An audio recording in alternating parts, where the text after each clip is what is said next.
తీయగా చల్లగా. తర్వాత అబ్బాయిని పిలిచేద్దాం, చప్పట్లు. అందరికీ నమస్కారం. నా పేరు జే ఆశ్రిత్ కుమార్. నేను కరీంనగర్ నుంచి వచ్చాను. మా నాన్నగారి పేరు జే విశ్వం, మా అమ్మగారి పేరు శ్రీమతి జే పద్మలోచన గారు, మా సంగీత మాస్టర్ పేరు శ్రీమంత శ్రీనివాస్ గారు. నేను గీతా స్కూల్లో చదువుతున్నాను. ఏం చదువుతున్నావు? 7వ తరగతి చదువుతున్నాను. అబ్బాయి తల్లిదండ్రులు ఇక్కడికి ఇచ్చేసారా? నమస్కారం అండి, స్వాగతం మీకు కూడా. నమస్తే నమస్తే నమస్తే. భాస్కర్ భట్ల రచన ఇది కూడా. ఎన్ని పాటలు వరుసగా 3 పాటలు వచ్చేసాయి వారివి. సంగీతం గానం రఘు కుంచే, దేవుడు చేసిన మనుషుల నుంచి. చెప్పు మైక్. సుబ్బలక్ష్మి. సుబ్బలక్ష్మి. తర్వాత ఏంటి? మాట్లాడే. ఈ అమ్మాయి మాట్లాడట్లేదా నీతో? మాట్లాడట్లేదా? భయం లేదండి కుర్రాడికి, నో ప్రాబ్లం. ఏ ఊరు నుంచి వచ్చానన్నావు? కరీంనగర్. వెరీ గుడ్, ఏం భయం లేదు. కరీంనగర్ పేరు నిలబెడతావు నువ్వు.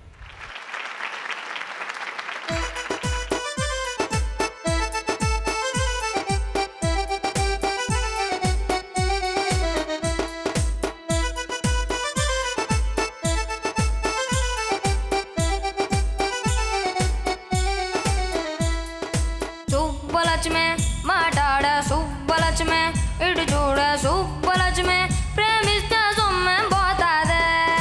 శుభ్రంగా కూసింత నిబ్బరంతో నా గుండె ఉప్పరించి ఉప్పు తప్పిపోయిందే. మనులేమని అడిగానా, మాణిక్యాలు అడిగానా, మీ బాబు అతి గట్ర రాసిమ్మన్నానా.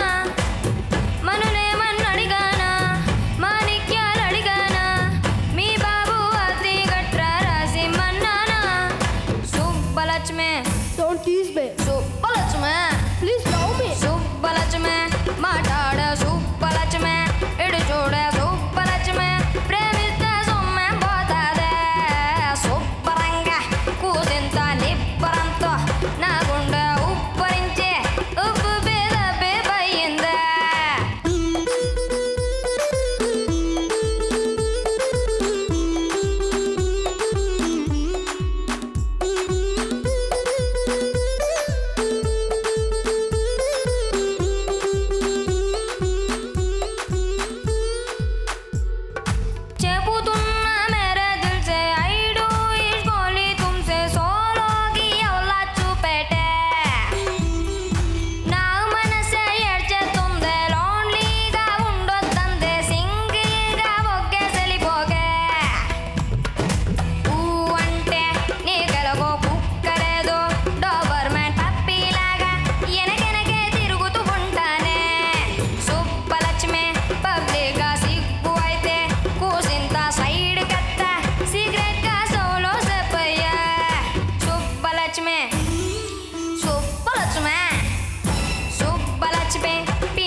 మధ్యకాలంలో ట్యూన్ వాల్యూస్ కంటే లిరికల్ వాల్యూస్ బాగా ఎక్కువైంది సార్.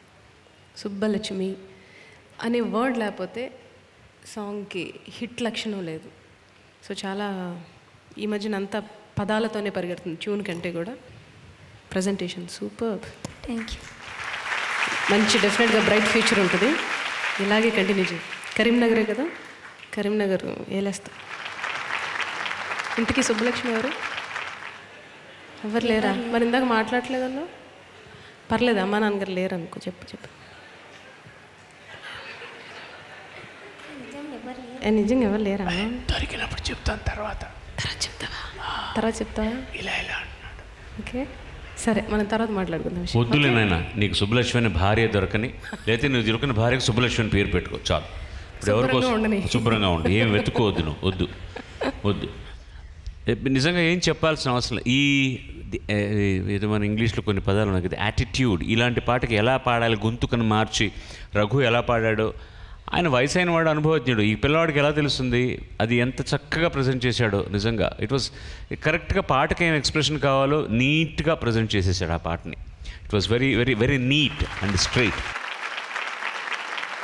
మాటికి 4 బయట పెడుతున్నావు, డేంజరస్ అది, జాగ్రత్త. ఎప్పుడు కటక్కను కొరికేసుకున్నావు అనుకో కింద, ఇప్పుడు కూడా ఇందనే అంటున్నావు మళ్ళీ, లేదా? అతనితో ఇంకా మనం ఎక్కువ మాట్లాడకుండా ఉండడం బెటర్. అది ఓకే నాన్న వెళ్ళు, నేనేదో అని మళ్ళీ నువ్వు నన్ను ఏదో అని, అది బాగుండదు. పబ్లిక్లో నా పరువు కూడా నేను చూసుకోవాలి కదా. వెళ్ళిరా తండ్రి. ఓకే, తమాషా కాదు కానీ చిన్నప్పుడు ఈ పిల్ల కూడా అలాగే ఉండేది, ఇప్పుడు అలాగే ఉంది. ఊరి మీద పడినట్టు నా మీద ఉంది సార్ ప్రతిసారి. ఊరి మీద పడ్డట్టు. ఊరి మీద పడ్డట్టు. ఓకే, ఎందుకంటే పక్కన అలాంటి వాళ్ళు ఎవరన్నా కనపడితే చెప్తావు. ఇప్పుడు నేను యుగంధర్ని అనగలనా, చిన్న అనగలనా? మంచి ముక్క చెప్పొచ్చు కదా నా గురించి. ఇదేం చెడ్డ ముక్క నా అబ్బాయిని ఆ చిన్న వయసులో అలాంటి ఆ తత్వం ఉండడం అనేది గొప్ప విషయం అని కదా అంటున్నాను. లేదు, నేను చీటింగ్ అసలు ప్రసక్తే లేదు. బాలు చీట్ చేస్తాడా? ఎంత మంచివాడు వాడు, ఎంత మంచి వెధవాడు. అందుకని నేను విమర్శించట్లేదమ్మాయి, నిజంగానే చాలా యాక్టివ్గా ఉండేది. తెలుసు కదా ఈ అమ్మాయి కథ చెప్పాను నేను. ఒకరోజు బస్ ఎక్కేసి వచ్చి బస్ స్టాండ్కి వెళ్ళిపోయింది. శంకరాభరణ సినిమా చూసి నేను ఆ పాట పాడే దగ్గర పాట నేర్చుకోవాలని వాళ్ళ ఇంట్లో చెప్పా పెట్టకుండా ఓ సంచిలో బట్టలు వేసుకొని వెళ్ళిపోయింది. వెతుక్కొని ఇంటికి తీసుకొచ్చారు. వాళ్ళ నాన్నగారు వెళ్ళి మళ్ళీ నా దగ్గర తీసుకొచ్చారు చిన్నప్పుడు ఈ అమ్మాయిని.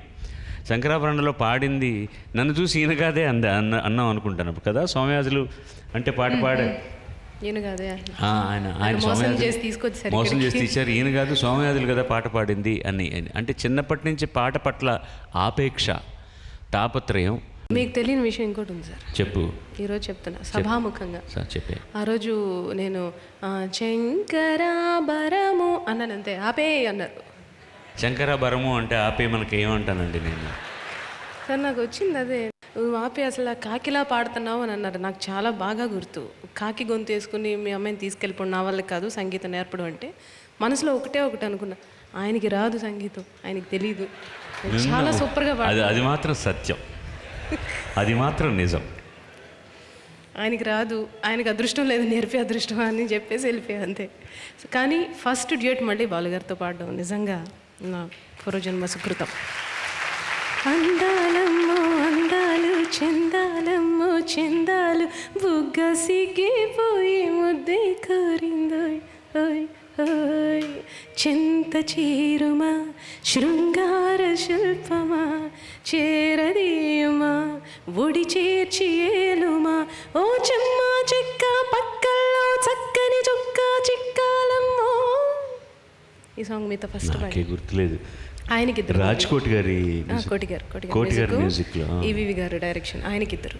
అది మన స్టూడియోలోనే చేసాం ఈ పాట. Right, I remember. ఈ పాట అదే సినిమాలో మధుమాసపు మన్మథరాగమా. ఎంత జ్ఞాపకం చూడు. ఎందుకు నేర్పలేదు నాకు? నాకు వస్తే కదా నీకు నేర్పడానికి, తప్పించుకోవడానికి నేను అలా అన్నాను, తప్పించుకున్నాను. నేను ఇంకా నేర్చుకుంటూనే ఉన్నాను, నువ్వు నాకు పాటలు నేర్పిస్తున్నావు, పాట పాడిస్తున్నావు నా చేత, మ్యూజిక్ డైరెక్టర్ అయ్యావు.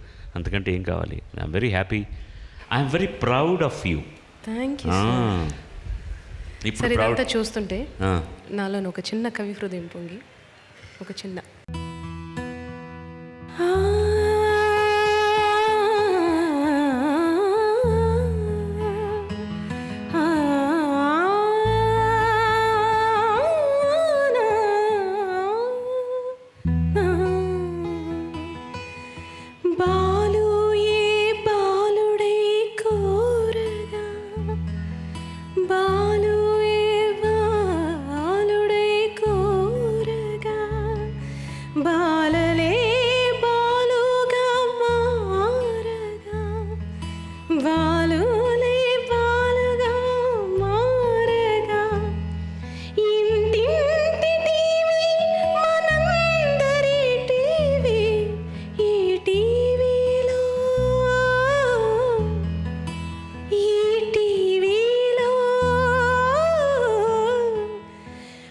పాడుతా తీయగా చల్లగా పసి పాపలే ఎదుగగా బాలులా పాడుతా తీయగా చల్లగా సినీ గీతాల తీగలు అల్లగా మెల్లగా.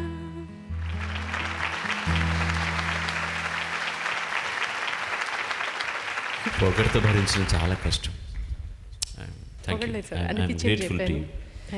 ఏమి ఇవ్వగలను నేను ఈ అభిమానానికి, ఈ ప్రేమకు, పాడుతా తీయగా అన్న శీర్షిక ఘంటసాల గొంతు నుంచి జాలువారిన పాటల మాలిక. రామోజీ నీవు ధన్యుడవయ్యా, మాకు ఈ వేదికనిచ్చిన నీకు ఏమివ్వగలను. పాటలు పాడి హాయిగా మాటలు ఆడే ఈ పసిపిల్లల సేవకు నేనేమి ఇవ్వగలను. చప్పట్లతో తాళాలతో మనసంతా పరిచి మా ముందు విరిసేలాగా చేసిన ఈ బంధుజనానికి ఏమివ్వగలను. నేనేమి ఇవ్వగలను. నా హృదయాన్ని మీ ముంగిట పరిచేస్తున్నా. నడవండి, పొదువుకోండి, చదువుకోండి, అది మీ ముంగిట మీ ఆస్తిగా ఉంచుకోండి. Thank you so much. You made me to sing. నీ వల్ల నువ్వు ఇన్స్పైర్ చేసావు, నేను పాడేశాను.